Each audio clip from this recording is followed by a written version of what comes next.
नमस्कार। मैं अशोक पोटभरे आप सबका पोटभरे क्लासेस में स्वागत है। प्रत्येक शनिवार को रोजगार, प्रतियोगिता परीक्षा और समकालीन घटनाओं के संबंध में जो मेरी श्रृंखला चल रही है उसका आज का मेरा विषय है, किसान आंदोलन क्यों कर रहे हैं। ये तत्काल वर्तमान घटना है। केंद्र शासन के द्वारा कृषि विधेयक, कृषि कानून 2020 लाया गया है, जिसका विरोध सभी किसान भाई कर रहे हैं एवं विपक्षी दल कर रहे हैं। तो ये कानून है क्या और इसमें क्या बातें हैं और किसान भाई और विपक्षी दल इसका विरोध क्यों कर रहे हैं। अभी वर्तमान में किसान भाइयों के द्वारा आंदोलन किया जा रहा है और सभी देश की राजधानी दिल्ली में हड़ताल में बैठे हुए हैं और इसी बीच उन्होंने 8 दिसंबर को भारत बंद की घोषणा की थी और भारत बंद किया गया। तो हम जानेंगे कि ऐसा क्या कारण है, ऐसे इस नियम में, इस कानून में क्या बातें हैं जिसकी वजह से इतना विरोध हो रहा है। हमारे किसान भाई बहुत मेहनत करते हैं और मेहनत करके अन्न का उत्पादन करते हैं। वे हमारे अन्नदाता हैं और उनके द्वारा अन्न उत्पादित करने के बाद ही वो अन्न हम सब लोगों के पास पहुंचता है। इसलिए जो भी कानून या विधेयक हो वो हमारे किसान भाइयों के हित में होना चाहिए। मैं थोड़ा सा किसान भाइयों के बारे में जानकारी दूं। केंद्र शासन के सर्वे डिपार्टमेंट के द्वारा सर्वे रिपोर्ट के अनुसार भारत में किसानों की प्रति माह औसत आय 6,500 से 7,500 के बीच है, अर्थात वार्षिक इनकम कुल मिलाकर 70 से 80,000 के बीच होती है। आज की स्थिति में हमारे किसानों की आर्थिक स्थिति बहुत कमजोर है। इनकी आर्थिक स्थिति में सुधार करने हेतु शासन को कानून बनाना चाहिए या उनके पक्ष में कानून होना चाहिए जिससे उनकी आर्थिक स्थिति सक्षम हो जाए, सुदृढ़ हो जाए। हमारे यहाँ जो किसान भाई हैं उनमें 15% ऐसे किसान भाई हैं जिनके पास 15 हेक्टेयर से ज़्यादा जमीन है। वो सक्षम किसान की श्रेणी में आते हैं और 85% लगभग ऐसे हमारे किसान भाई हैं जिनके पास 1 से 1.5 हेक्टेयर से कम जमीन है। अर्थात हमें जो भी नियम या कानून बनाना है तो इन छोटे किसानों को ध्यान में रख करके हमें कानून बनाना चाहिए।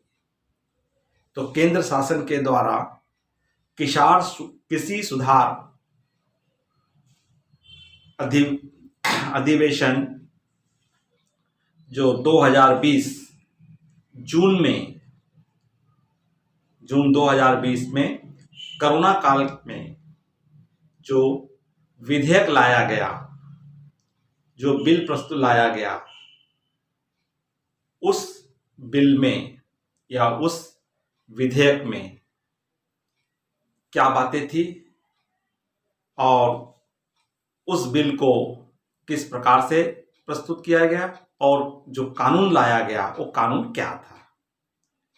तो सर्वप्रथम जो हमारे यहाँ ये विधेयक केंद्र सरकार के द्वारा जून 2020 में कृषि सुधार हेतु एक अध्यादेश लाया गया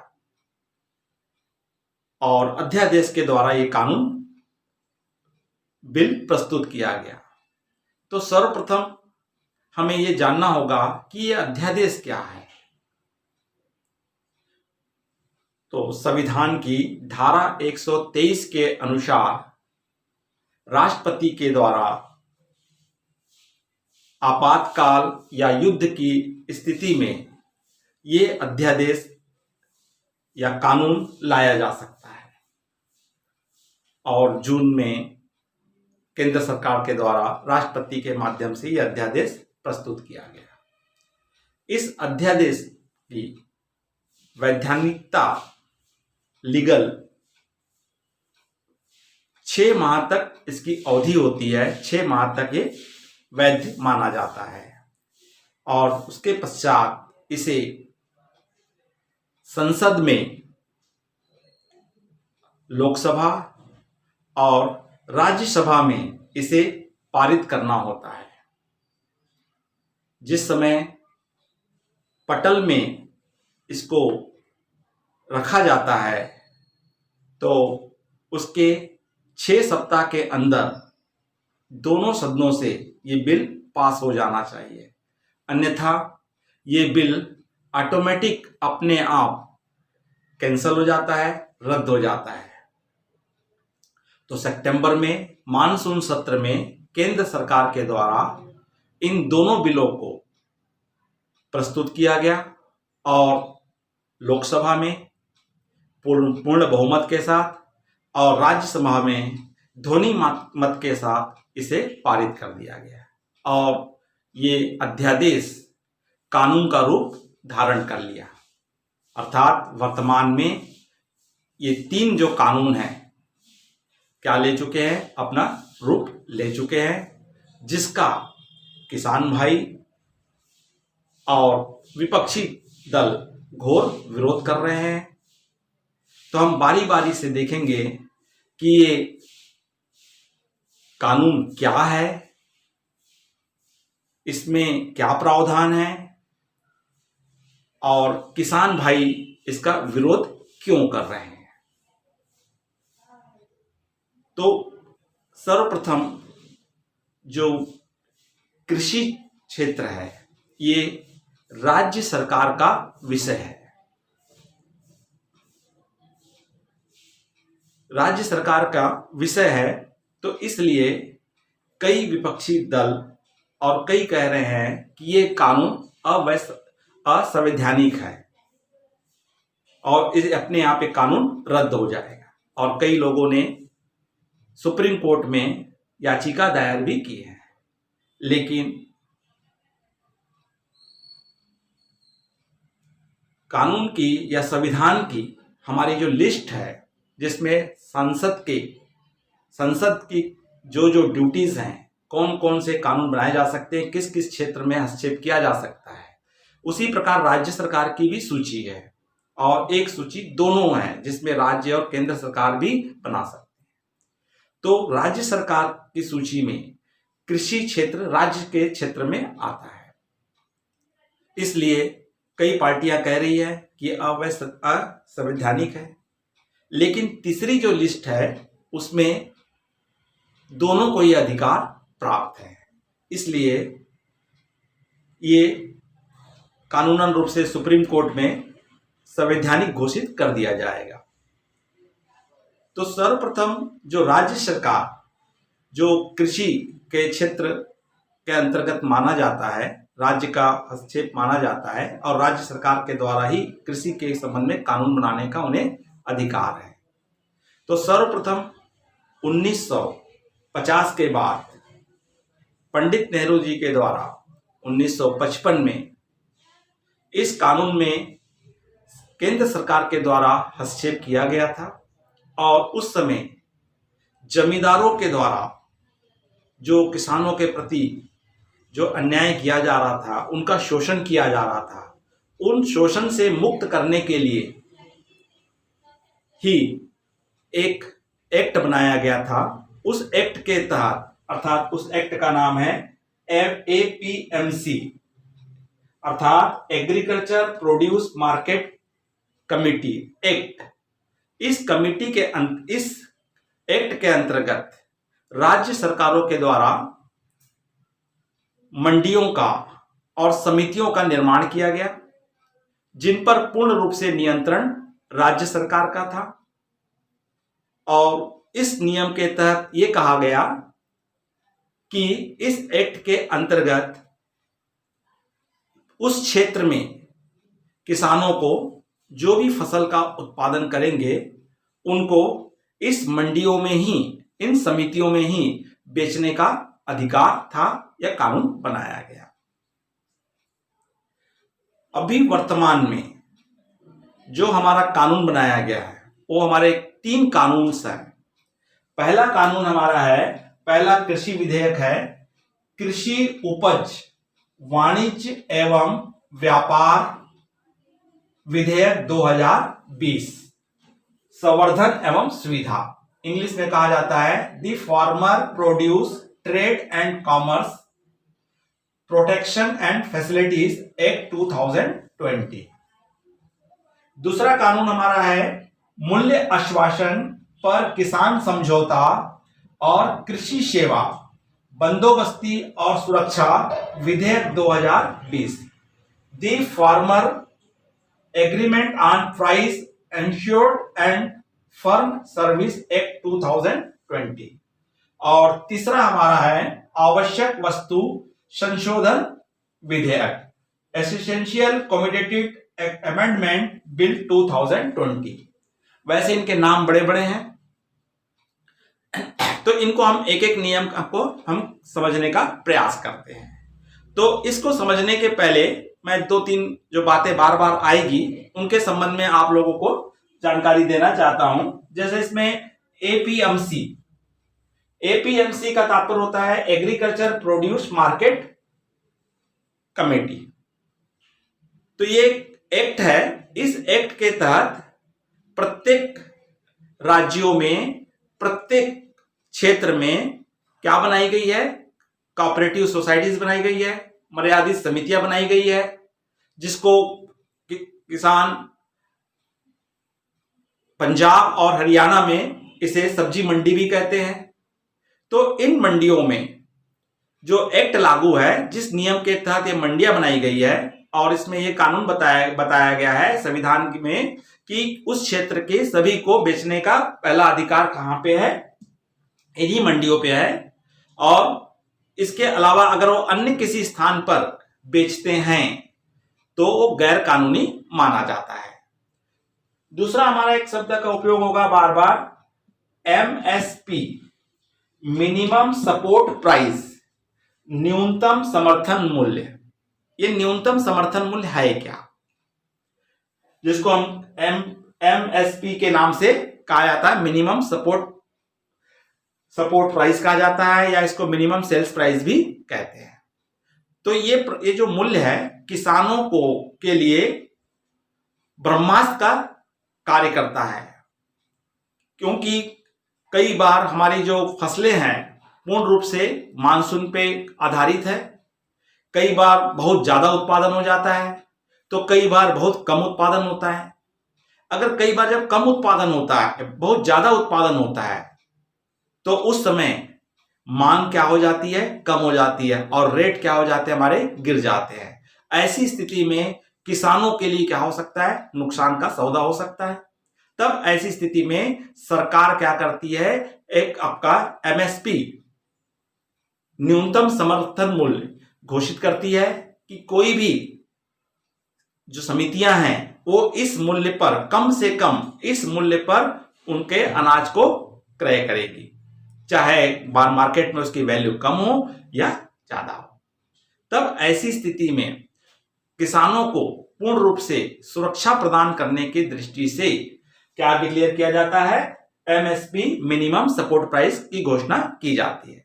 अब हमको ये प्रश्न उठता है कि ये मिनिमम प्राइस जो होता है वो कैसे घोषित होता है, कैसे इसका मूल्य तय किया जाता है और इसको कौन करता है। तो एमएसपी न्यूनतम समर्थन मूल्य की जो गणना की जाती है, तो ये केंद्र शासन के कृषि मंत्रालय के अधीन कार्य करने वाली एक संस्था है जिसका नाम है आपका commission for agriculture cost and price, कृषि लागत एवं मूल्य आयोग। इसका गठन 1965 में किया गया था।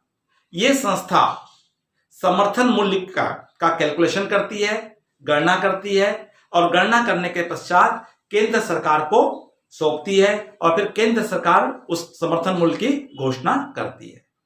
तो इस समर्थन मूल्य में क्या क्या शामिल होता है? तो समर्थन मूल्य में किसान के द्वारा फसल उत्पादित करते समय उसकी जो कॉस्ट आती है, तो कॉस्ट में बीज का मूल्य आ जाता है, आपका खाद है, खाद की कीमत आ जाती है, आपका श्रम कर रहे हैं श्रमिकों की लेबर चार्जेस आ जाएगा, पशुधन का लेबर चार्जेस आ जाएगा, मशीनों पर लेबर चार्जेस आ जाएगा। अगर आपने लैंड को किराए पे लेके कर रहे हो तो लैंड का जब भूमि का किराया आ जाएगा।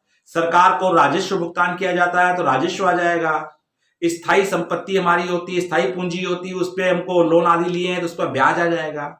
तो इन सब का टोटल और प्लस किसान का लाभ, इस मूल्य को जोड़ करके क्या बनाया जाता है? समर्थन मूल्य बनाया जाता है और समर्थन मूल्य केंद्र सरकार के द्वारा घोषित किया जाता है। वर्तमान में 23 वस्तुओं का केंद्र सरकार के द्वारा समर्थन मूल्य घोषित किया जाता है। वैसे वस्तु 22 है, एक गन्ना भी है, लेकिन गन्ना के लिए अलग से गन्ना आयोग गठित है, वो मूल्य तय करती है, लेकिन वो भी समर्थन मूल्य की श्रेणी में आता है। इसलिए कितनी वस्तु माना गया है? 23 वस्तुएं हैं जिसका समर्थन मूल्य घोषित किया जाता है। तो ये तो हमारे थे, कुछ शब्द का उपयोग होगा। अब हम आते हैं कि पहला कानून जो है कृषि उपज वाणिज्य व्यापार। तो यहां पे आपको दिया है कृषि उपज। कृषि उपज का तात्पर्य होता है जिसको हम फार्मर प्रोड्यूस कहते हैं। तो कृषि उपज में हमारे क्या आ जाते हैं? धान है, गेहूं है, मक्का है, ज्वार है, इसके अलावा आपके तिलहन है, दाल से रिलेटेड है ना, फल सब्जियां हैं, मुर्गी पालन, पशु पालन, ये सब किस श्रेणी में आ जाते हैं? उपज, कृषि उपज की श्रेणी में आ जाते हैं। इसका क्षेत्र बहुत विस्तार है, केवल चावल और गेहूं ही इसमें नहीं आती है, दाल से लेकर के हर प्रकार के जो कृषि से, आलू प्याज, जितने भी हम कृषि से उत्पादन करते हैं, खेत से उत्पादित किए जाते हैं, उन सब वस्तुओं को इसमें शामिल किया गया। वाणिज्य एवं व्यापार। व्यापार का तात्पर्य होता है ट्रेड करना, क्रय विक्रय करना। तो सामान्यतः क्या होता है कि सबसे पहले उत्पादन कौन करता है? किसान करता है। फिर किसान किसको बेच देता है? मंडी में जाके बेचता है। मंडी में कौन होते हैं? वहां पे दलाल, ब्रोकर्स होते हैं, कमीशन एजेंट्स होते हैं, है ना, जिनको अड़तिया कहा जाता है। वो अड़तिया परचेस करते हैं और वो परचेस करने के पश्चात वहां पे जो होलसेलर व्यापारी आए रहते हैं उनको बेचते हैं। फिर होलसेलर व्यापारी फुटकर व्यापारी को बेचता है, फुटकर व्यापारी फिर किसको बेचता है? कंज्यूमर को बेचता है। तो क्रय विक्रय की ये प्रक्रिया को ही ट्रेड कहा जाता है। और कॉमर्स, वाणिज्य, तो इसमें सभी क्षेत्र आ जाते हैं। आपने जिस साधन से फसल को ले गए हो उसका ट्रांसपोर्टिंग चार्ज कॉमर्स में आ जाता है। आप जिस बैग में, जिस थैले में आप प्लास्टिक के बैग में ले रहे हो वो कॉमर्स के क्षेत्र में आ जाता है। तो कॉमर्स का क्षेत्र पूर्ण रूप से बहुत विस्तार से है, तो उसको कहा गया है व्यापार, वाणिज्य व्यापार। संवर्धन एवं सुविधा, मतलब इसमें अधिक से अधिक उसको प्रोत्साहित करना और अधिक से अधिक फैसिलिटीज देना, सुविधा देना, इस कानून में, विधेयक में लाया गया। तो वर्तमान में इस कानून में क्या था और अभी जो परिवर्तित किया गया वो क्या है? तो वर्तमान में जो इस नियम के तहत जो वर्तमान में नियम था, उस नियम में यह था कि कोई भी किसान, कृषक और उस क्षेत्र में उत्पादित करने वाली जो भी वस्तु है उसका विक्रय किसके थ्रू? आपका agriculture produce market committee, APMC के द्वारा एक्ट के अंतर्गत संचालित जो समितियां हैं, जो मंडियां हैं, उन मंडियों में ही माल का विक्रय किया जाता था, माल को बेचा जाता था। अगर यदि कोई व्यक्ति इस कमिटी से बाहर अगर बेचता था तो उसको गैर कानूनी माना जाता था।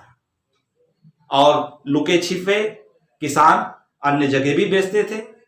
और केंद्र शासन के सर्वे के अनुसार बताया गया है कि वर्तमान में केवल 6 से 7%, 6 to 7% ही किसान भाई अपनी उपज को इन मंडियों में, इन समितियों में बेचते हैं और बाकी सब ट्रेड बाहर बेचा जाता है। तो केवल केंद्र सरकार ने इस नियम को कानून का रूप दिया और यह कहा कि अब किसान भाई इन समितियों के अलावा, इन मंडियों के अलावा अन्य किसी को भी माल बेच सकते हैं, चाहे वो व्यापारी को बेच सकते हैं, चाहे वेयर हाउस को वाले को बेच सकते हैं, या किसी कंपनी को बेच सकते हैं, फैक्ट्री को, कॉर्पोरेट संस्था को बेच सकते हैं, या वो किसी भी राज्य में किसी भी स्थान पर अगर वो सक्षम है तो अपने माल को ट्रांसपोर्टिंग करके ले जाकर के वो क्या कर सकते हैं, सेल कर सकते हैं, बेच सकते हैं। तो वर्तमान में ये छूट दी गई है। एक और विंडो बना दिया गया है, समिति तो है, इसके अलावा आपके पास एक और ऑप्शन है। अगर आप यहां नहीं बेचना चाहते हैं, अगर इससे आपको बेटर मूल्य मिलता है, इससे अगर आपको अच्छा मूल्य मिल रहा है, तो आप यहां ना बेच करके आप इनको भी यहां भी बेच सकते हैं। और पूर्व में क्या था, आप बाहर नहीं बेच सकते थे, गैर कानूनी माना जाता था। तो अब जब प्लस पॉइंट है किसानों के लिए, तो इसका विरोध क्यों हो रहा है? तो इसका विरोध का जो प्रमुख कारण है, यह माना जा रहा है कि अगर व्यापारी या बाहर अगर बेचेगा तो ऐसी स्थिति में धीरे धीरे जो शासन के द्वारा, राज्य सरकार के द्वारा जो समितियां संचालित की जा रही है, जो मंडियां संचालित की जा रही है, वो मंडियां क्या हो जाएगी, धीरे धीरे बंद हो जाएंगी। वहां कार्य करने वाले अड़तियां हैं, जो ब्रोकर्स है, कमीशन एजेंट है, उनकी इनकम मारी जाएगी, वो बेरोजगार हो जाएंगे। और उस संस्था में, मंडियों में कई काम करने वाले लेबर्स काम करते हैं, कर्मचारी काम करते हैं, वो सब क्या हो जाएंगे, बेरोजगार हो जाएंगे। और तीसरा उनके सबसे बड़ा डर जो है उनके सामने, कि धीरे धीरे अगर ये बाहरी बेचने लगेंगे तो गवर्नमेंट के द्वारा जो न्यूनतम समर्थन मूल्य घोषित किया जाता है, वो समर्थन मूल्य धीरे धीरे सरकार क्या कर देगी, बंद कर देगी, ऐसी उनको आशंका है।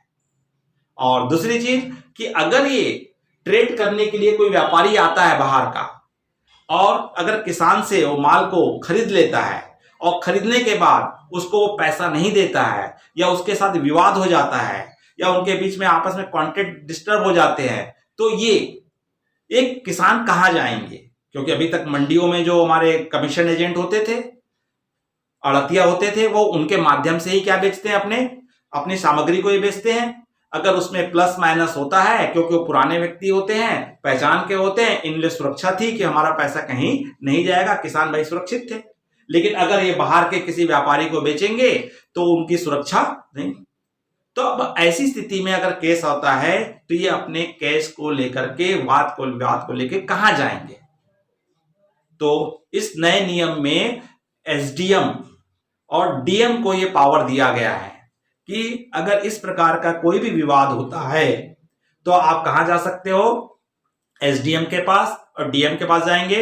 अगर वो डीएम अगर विवाद को 1 महीने के अंदर उनको निपटारा करना है, अगर ये नहीं कर सकता है तो हम कहां जा सकते हैं, कलेक्टर के पास जा सकते थे, जिला अध्यक्ष।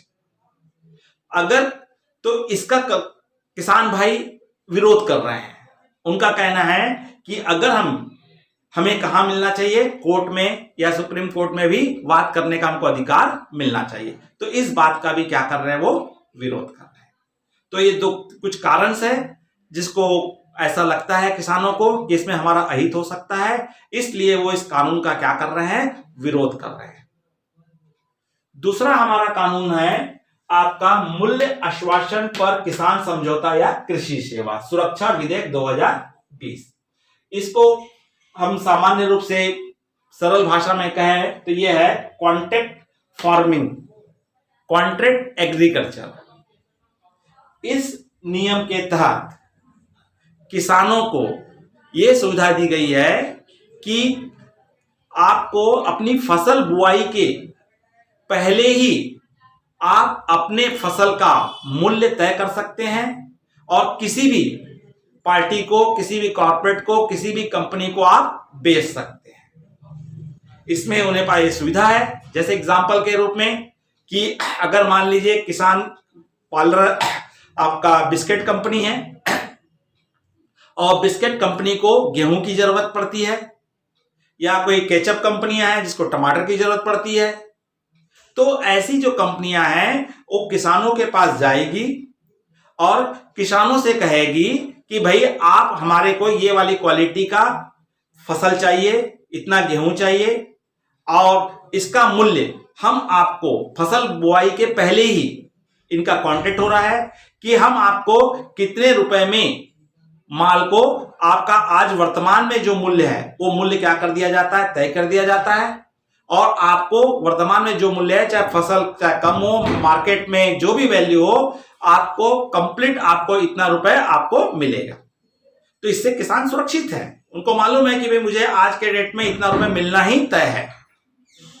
तो ऐसी स्थिति में तो मिलना ही उनको तय है, तो इसमें तो सुरक्षा है। और ये कोई नया नहीं है, नया नियम नहीं है।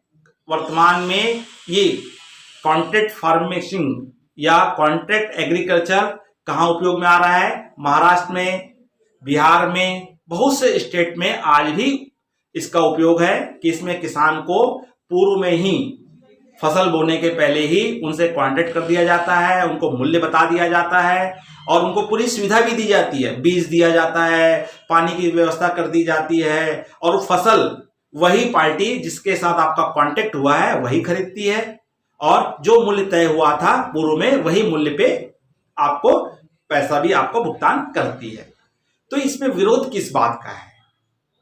तो इसमें विरोध यह है कि उन्हें ऐसा लगता है कि जो छोटे छोटे किसान भाई हैं, अगर उनके साथ इस प्रकार का अगर संविदा होता है, समझौता होता है, और कंपनी उसका दाम, उसके अनाज को अगर मार्केट में मान लीजिए कम रेट है और आज उसने 20 रुपए डिक्लेयर किए और मार्केट में 10 रुपए है, तो खरीदने से मुकर सकती है, समझौता तोड़ सकती है। तब ऐसी स्थिति में किसान भाइयों के साथ क्या हो सकता है? नुकसान हो सकता है, क्योंकि किसान भाई लोन लेकर के, बीज लेकर के अपने उत्पादित किए हैं, ऐसी स्थिति में वो नुकसान में जा सकते हैं। या हो सकता है समझौता के साथ अगर किसान ने अगर वो फसल नहीं दे पाया या जो क्वालिटी देना था वो नहीं दे पाया, तब ऐसी स्थिति में हो सकता है किसान के प्रति कंपनी वाद प्रस्तुत कर दे या उसकी जमीन जायदाद को हड़प ले। तो ये डर होने की वजह से ही इसके द्वारा किसानों द्वारा क्या किया जा रहा है? इस नियम का विरोध किया जा रहा है कि बड़ी जो कॉर्पोरेट कंपनियां हैं, जो पैसे वाले कंपनियां हैं, वो हो सकता है धीरे धीरे किसानों की जमीनों पर या उस पर क्या कर सकती है? कब्जा कर सकती है, और ये जमीनों के से हित इनका किसानों का क्या हो सकता है? खत्म हो सकता है। इसलिए इसका क्या हो रहा है? इस अधिनियम का विरोध हो रहा है। तीसरा हमारा अधिनियम है आवश्यक वस्तु संशोधन विधेयक 2020। ये अधिनियम 1955 से ऑलरेडी बना हुआ है। इसमें आवश्यक जो वस्तुएं घोषित की जाती है, जिसमें है गेहूं है, चावल है, दाल है, तेल है, और हमारी कुछ वस्तुएं जैसे प्याज है, आलू है, तो इनको शासन के द्वारा आवश्यक वस्तु घोषित की जाती है। तो इन वस्तुओं को किसी को भी एक सीमा से ज्यादा आपको स्टोरेज करने का या जमा करने का अधिकार नहीं है। लेकिन लेकिन अभी इस नियम में संशोधन करके ये अधिकार हटा दिया गया है। कोई भी संस्था, कोई भी कंपनी कितने भी मात्रा में अपने पास इन आवश्यक जो वस्तुएं हैं उनका स्टोरेज कर सकती है, इनको जमा कर सकती है। तो केवल युद्ध के समय और आपदा की स्थिति को छोड़ करके, तो ये सीमा देने से अब किसान भाइयों को ऐसे लगने लगा है या विपक्षी पार्टियों को ऐसे लगने लगा है कि इससे जमाखोरी फिर से बढ़ जाएगी, जिसके लिए हमने 1955 में नियम बनाए थे और जमाखोरी को खत्म करने का प्रतिबंध लगाए थे। तो दोबारा फिर से जमाखोरी होने लगेगी और जमाखोरी के कारण वस्तु क्या होने लगेगी? महंगी होने लगेगी, और उपभोक्ताओं तक वस्तु सही समय पे नहीं मिल पाएगी या मिलेगी तो महंगी मिलेगी। तो इसका भी क्या किया जा रहा है, विरोध किया जा रहा है कि पूर्व वाले नियम को रखा जाए और इनको आवश्यक जो वस्तुएं हैं उनको एक सीमा ही निर्धारित की जाए। तो इस तरह से कुछ इन जो हमारे रूल्स थे, 3 कानून बन करके आए थे। पहला कानून हमारा था कृषि उपज वाणिज्य व्यापार, दूसरा मूल्य आश्वासन किसान समझौता और तीसरा आवश्यक वस्तु संशोधन विधेयक। तो इन तीनों नियमों का घोर विरोध हो रहा है, इन्हें काला कानून कहा जा रहा है और इन्हें वापस करने की मांग की जा रही है। लेकिन वर्तमान में केंद्र सरकार इन कानूनों को वापस नहीं लेना चाह रही है, इनमें किसानों के साथ समझौता कर रही है या किसानों के सामने प्रस्ताव रख रही है कि आपको इन संविधान में अगर कोई भी आपको प्रॉब्लम्स है, कमी है, तो हम उसको दूर कर देंगे। और इसमें केंद्र सरकार के द्वारा उनके सामने प्रस्ताव भी लाया गया है। उसमें यह कहा गया है कि पहला, जिनको सबसे ज्यादा डर था कि एग्रीकल्चर प्रोड्यूस मार्केट कमेटी जो मंडियां हैं वो बंद हो जाएगी, सरकार बंद कर देगी, तो शासन लिखित रूप से आश्वासन दे रहे हैं कि ये बंद नहीं किया जाएगा। दूसरा, लोगों को डर है कि एमएसपी मिनिमम सपोर्ट प्राइस केंद्र शासन के द्वारा घोषित करना बंद कर देगी, तो वो भी कानून में लिखित रूप से देने के तैयार है कि हम इसको जो हमारे 23 वस्तुओं पे जो घोषित मूल्य आपका होता है, सपोर्टिंग प्राइस न्यूनतम समर्थन मूल्य होगा, उसको गवर्नमेंट, सेंट्रल गवर्नमेंट खत्म नहीं करेगी। तीसरा डर था इन्हें कि हमारे साथ क्या हो सकता है, हमारी जमीन जायदाद हमारे किसानों की हड़प ली जा सकती है, तो इसमें भी केवल उनकी फसल तक ही उत्तरदायित्व निर्धारित किया गया, जमीन से उनका कंपनी का कोई संबंध नहीं रहेगा। तीसरा चीज वो उनका था कि हम वाद प्रस्तुत करने के लिए एसडीएम तक ही जाने का अधिकार था, तो उसको भी उन्होंने सुप्रीम कोर्ट और हाई कोर्ट में जाने के लिए निर्णय देने के तैयार हो गए।